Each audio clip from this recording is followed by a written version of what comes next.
کہ آج دور حاضر میں مسلمان طرح طرح کی پریشانیوں سے دوچار ہیں، اس کی کیا وجہ ہے؟ کہ اس وقت ہم اللہ کے عذاب کے شکنجے میں ہیں۔ کیوں؟ جس قوم کے پاس اللہ کی کتاب ہو اور اللہ کی شریعت ہو اور وہ اللہ کے رسول کے امتی ہونے کے مدعی ہو، وہ قوم زمین پر اللہ کی ریپرزنٹیٹو ہو جاتی ہے۔ اب اگر وہ قوم اپنے عمل سے مس ریپرزنٹ کرے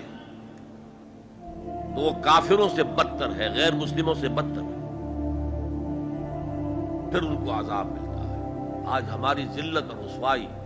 ہم سے پہلے بھی ایک امت تھی اور بڑی چہیتی اور لاڈلی امت تھی، ذرا اندازہ تو کیجئے، بنی اسرائیل صحرا میں سفر کر رہے ہیں تو ابر کا سائبان ساتھ ساتھ چل رہا ہے، دھوپ نہ ستائے، کھانے پینے کی ضرورت پیش آئی ہے تو من و سلوہ نازل کر دیا ہے، پانی کے لیے ایک ضرب لگی ہے عصا کی اور 12 چشمے، تاکہ 12 کے 12 قبیلے اپنا اپنا چشمہ معین کر لیں۔ تو یہ ساری جو جن کے اوپر نعمتیں ہوئی ہیں، انہی کے بارے میں فرمایا گیا جب انہوں نے بے عملی اختیار کی، بد عملی اختیار کی، شریعت کو پس پش ڈال دیا، اللہ کی کتاب کو پس پش ڈال دیا۔ نبذ فریق من الذین اوتوا الکتاب کتاب اللہ وراء ظہورہم، تو پھر اللہ نے فرمایا ضربت علیہم الذلۃ والمسکنۃ وباؤوا بغضب من اللہ، ان پر ذلت، کمزوری اور مسکنت، کم ہمتی مسلط کر دی گئی، اللہ کے عذاب کے اندر گر گئے۔ اسیرینز آئے، ان کا مقابلہ نہیں کر سکے، انہوں نے سلطنت اسرائیل کو تہو بالا کر کے ختم کر دیا۔ نیبوکڈنیزر آئے، اس کا مقابلہ نہیں کر سکے،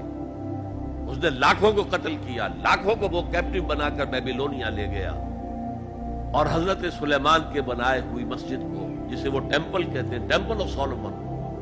اسے گرا کر زمین کے برابر کر دیا، 2 اینٹیں سلامت نہ رہی، یروشلم میں ایک انسان نہ رہا، کوئی متنفس نہ رہا۔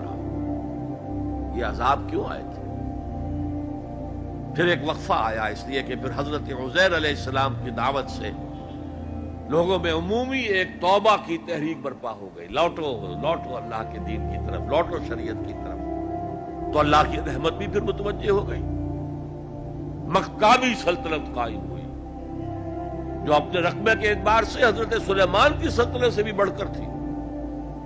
لیکن پھر دوبارہ ان کے اوپر وہی دنیا پرستی، شہوت پرستی، یہ ساری گندگیاں جب آ گئیں،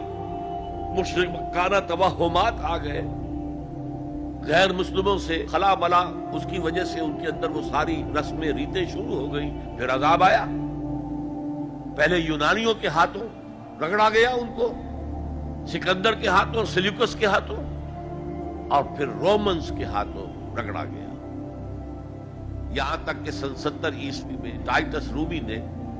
کیونکہ انہوں نے بغاوت کی تھی ان کے خلاف، رومنز کے خلاف، تو حملہ کر کے 1,33,000 یہودیوں کو ایک دن میں قتل کیا،